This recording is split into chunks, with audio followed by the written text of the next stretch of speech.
Students, good morning. Today we'll move on to the next part of coordination chemistry, say regarding the limitations of valence bond theory. In previous classes, we have studied and also discussed by taking many number of complexes. Okay. Now you are well familiar how the postulates are applicable during the formation of complexes. Okay. Now with that, there are certain drawbacks even in valence bond theory, and those are said to be limitations of valence bond theory. Okay, the first one, say it fails to explain absorption spectra of the complexes. That means based on which one can decide the color of the complexes, and therefore we can say it fails to explain the color of the complexes. Okay, the second point is it cannot be extended quantitatively. So regarding the quantity of the complexes, the valence bond theory fails to explain so about the say bond formation or say the magnetic property of the complexes. And the third point is it based on say inner and outer orbital complexes. So the complexes cannot be classified as paramagnetic or diamagnetic. You have seen, say for example, iron in its +3 state. So it forms inner orbital complex. So FeCN6 4 minus is also inner orbital complex, and even FeCN6 3 minus is also inner orbital complexes.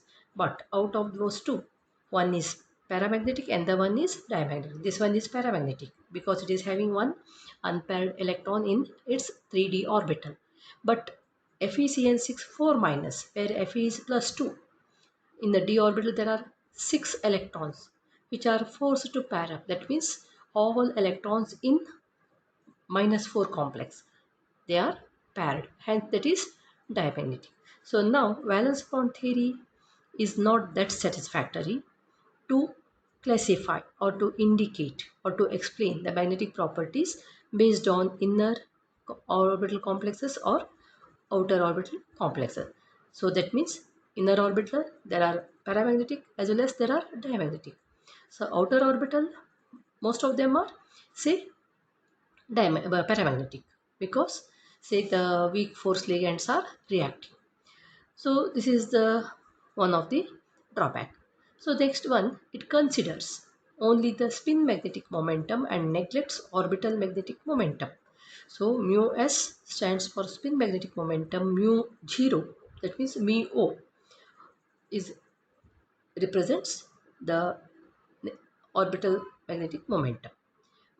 And now in any case, so the magnetic property, it is the combination of or it is a total magnetic property means which must include so the spin magnetic momentum of the electron as well as orbital magnetic momentum of the electron. Means the as you are well familiar, electron is not only revolving about its own axis which is said to be spins about its own, and at the same time it moves in an orbital. So then also it creates a magnetic field, hence that magnetic momentum is neglected here. Which one? Orbital magnetic momentum is neglected. Therefore the experimental values of mu, that means it is a magnetic momentum, total magnetic momentum mu s plus mu o is mu, so are different from the calculated values. So calculated values are showing less, experimental values are is little more. In the sense experimental value includes both mu s and mu o, but according to VBT only mu s is considered during the calculation of mu. So that is one of the drawback. So now we have seen the cuprammonium ion, that is copper complex, which is square planar in structure. That means dsp2 hybridization took place around Cu, and which explains there is a shifting of electrons from 3d to 4p, thereby making inner d orbital empty. Okay, but this explanation is against or it is a contradictory to ESR theory, electron spin resonance theory, and even here also the theory fails to explain.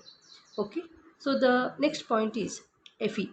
The same metal ion in the same oxidation state, it forms inner orbital complexes as well as outer orbital complexes. So regarding Fe plus 3, about this nature, the valence bond theory fails to explain in detail why the same metal ion in the same oxidation state, how it forms or why it forms inner and outer orbital complexes. Even here also it fails, and this is one of the drawback. And even the same metal ion, so even here either iron or say nickel or copper or cobalt, they forms many number of complexes, and the relative stability is not explained by this theory. So these are the few say limitations or the drawbacks of valence bond theory. Okay, so with this we'll move on to the next one, that is crystal field theory, in the next class. Okay, thank you.